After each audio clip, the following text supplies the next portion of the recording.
Welcome to the Swine Health Blackbelt Podcast, the latest swine health research digested for you. My name's Dr. Clayton Johnson, and I'm the host of the podcast. Joining me on our episode this week is Dr. Guilherme Arruda. Dr. Arruda is a veterinarian and a Ph.D. student at Iowa State University. Guilherme, thank you very much for coming to join us on the podcast. In case there are some people out there that have not had the pleasure, Guilherme, of getting to meet you yet, why don't you give the audience a little introduction? Thank you, Clayton. Thank you for having me today. It's an honor to be here in the podcast today. And a little bit about me, I'm a DVM from Brazil. I graduated there in 2016. And then I did my master's also in Brazil. And once I finished my master's, I started to work for an autogenous vaccine company in Brazil, doing the technical service first for poultry, and after that moved to the swine. And then I ended up here in Iowa State University to do my PhD, started in 2022 with Dr. Linhares and also Dr. Trevisan here, and doing the coordination of the Swine Disease Reporting System project here. Imagine being able to monitor your animals and farm climate remotely. The Healthy Climate Monitor combines camera and sensor data, and they will give you real-time insight into behavior, temperature, CO2, relative humidity, ammonia, and air pressure, light intensity, and particulate matter. We give you insight, and you get control. Find us at healthyclimatemonitor.com. Very good.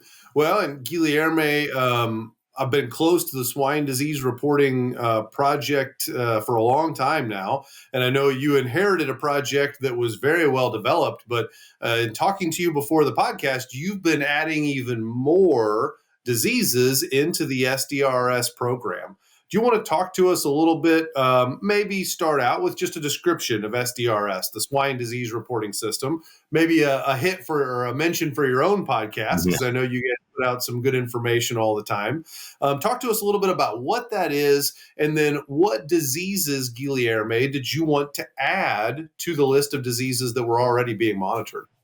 Yeah, Clayton, the Swine Disease Reporting System project is a project that we aggregate data from VDLs here from the United States for veterinary diagnostic laboratories, mainly PCR data, but we also have PRRS virus sequencing, or 𝗟𝗏, and also from the ISU VDL, we have the confirmed tissue diagnosis that is made by the diagnosticians here. And all this information go to the report that we have with 8 pathogens. Currently, we have PRRS, all the enteric coronaviruses, influenza, mycoplasma, and the PCV2 and PCV3 that we're going to talk a little bit about today. Yeah, well, PCV2 and PCV3 are the newest additions, and congratulations on getting those added in there.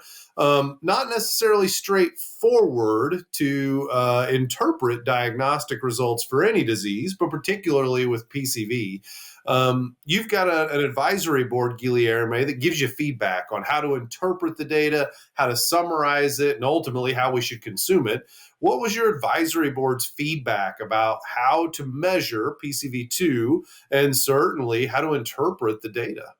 Yeah, Clayton, when we start to do this aggregation to report back to the industry, we have only the PCR positive cases there. And when we run this information with the advisory, they said, okay, that's not enough information for us because a PCR positive case for PCV2, it doesn't mean that we are having disease on the field, like clinical signs going on.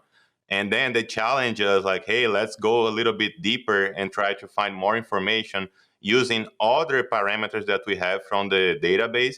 And we start to dig in a little bit on the CT values of the PCR, so the cycle thresholds. That for the audience that is not too familiar, when we have a high CT value, it means that we have a lower viral load in this sample. And when we have a low CT value, it means that we have a high viral load in this specific sample that were submitted. And then what we start to do is to merge 2 informations. One was the PCR CT values that we have.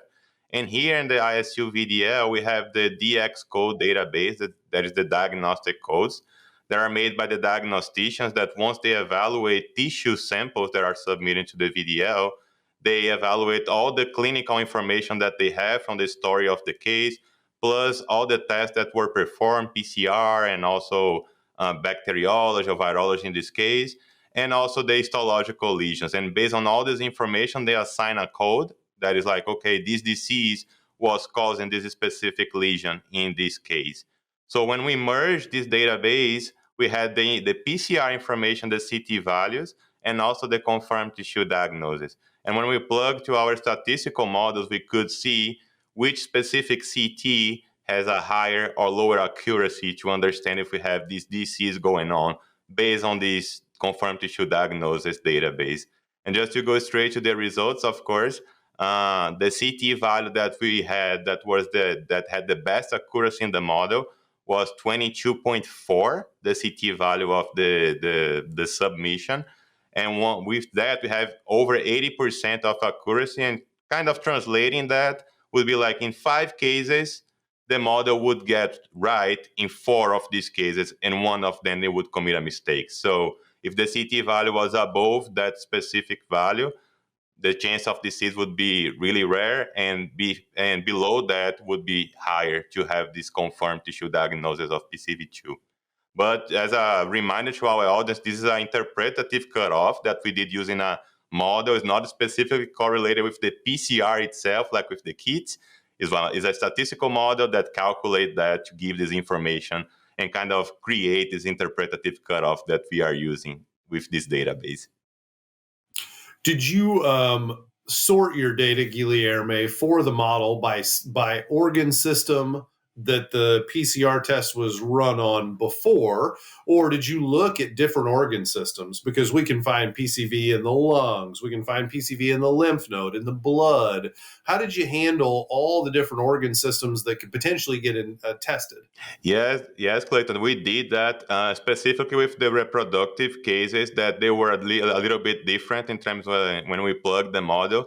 Remember that for these PCRs that we merged the data, all of them were tissue cases, so we didn't have like processing fluids, oral fluids. These population-based samples were not inside of this specific calculation.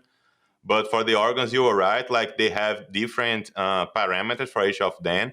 But when we sort out only the reproductive cases, this interpretative cutoff increased a little bit. So for the fetuses, it was kind of a CT value of 24. That was the cutoff that we have, that below that would be like a higher chance of having PCV2 causing that. Very good. What about PCV3, Guilherme? I'm sure that the advisory board had similar questions or concerns about the interpretation of PCV3. We've talked a lot about PCV2 and your model to establish that kind of cutoff or threshold. What about PCV3? Yeah, Clayton, for PCV3 specifically, we had a little bit of challenge. We tried to kind of mirror the same model with the PCV3, but for PCV3, we have the challenge that the case definition of this specific disease is not well established already. Like, we still need to investigate more, like, what is a confirmed PCV3 cases? So since we don't have a lot of them to plug in the model as we have PCV2, it was difficult to converge and had like a really good model in terms of accuracy as we had for PCV2 for PCV3. But all these codes and all these specific models already created. And in the future, once we have these more cases that we might have, we can plug that and in the future get the same result or similar result as we have for PCV2. Very good. Well, we look forward, Guilherme, to having you back on to review that PCV3 data once we get enough cases to run that through the model. Thank you, Clayton. It was an honor to be here with you today. Well, thank you very much, Guilherme, for coming on the show, for all your work with the SDRS. You guys produce not only wonderful reports, but also the podcast. And so for anybody that's looking for information about disease trends coming out of the diagnostic lab, I'd certainly encourage them to check out your guys' website. It's 𝗏𝗏. Can you go there to find it, or do we need to go to the 𝗟𝗃 website to find the reports? Yeah, both of them you can find them, Clayton. The 𝗏𝗃 website under the Domestic Disease Report, you can find this information. And also in the 𝗏𝗏 website, you also can have all the reports there. Not only that, but also the dashboards that you guys can access with the real-time data to see how the cases are going on. And also, as you mentioned, the podcast and the YouTube videos that if you guys want to check it out, good information, we have that in the podcast as well. Salmonella presents significant challenges to pig health and performance and poses food safety risks to humans. As the first and only vaccine offering live attenuated strains of both Salmonella cholerae and typhimurium, Enterosol Salmonella TC from Boehringer Ingelheim protects pigs against both serotypes with a single oral dose. Talk to your Boehringer Ingelheim representative to learn more. Thank you very much, Guilherme, for coming on the show. Really appreciate that information and for all the work you guys are doing to help the industry. Thank you. All right. Thanks to the audience for listening to the Swine Health Blackbelt Podcast. Guilherme and I really appreciate the opportunity to share with you. And please make sure you check out our website and subscribe to the podcast so that you don't miss out on our next episode next week. For Dr. Guilherme Arruda, I'm Dr. Clayton Johnson. Thanks and have a great rest of your week. Hey everybody, we're always searching for the latest and greatest research to share each week. If you have a swine health related research trial and would like to come on the show and talk about it, share it with us, please feel free to email the research to hello@𝗺𝗷𝗀𝗋𝑇X.com. That's HELLO@WISENETIX.com.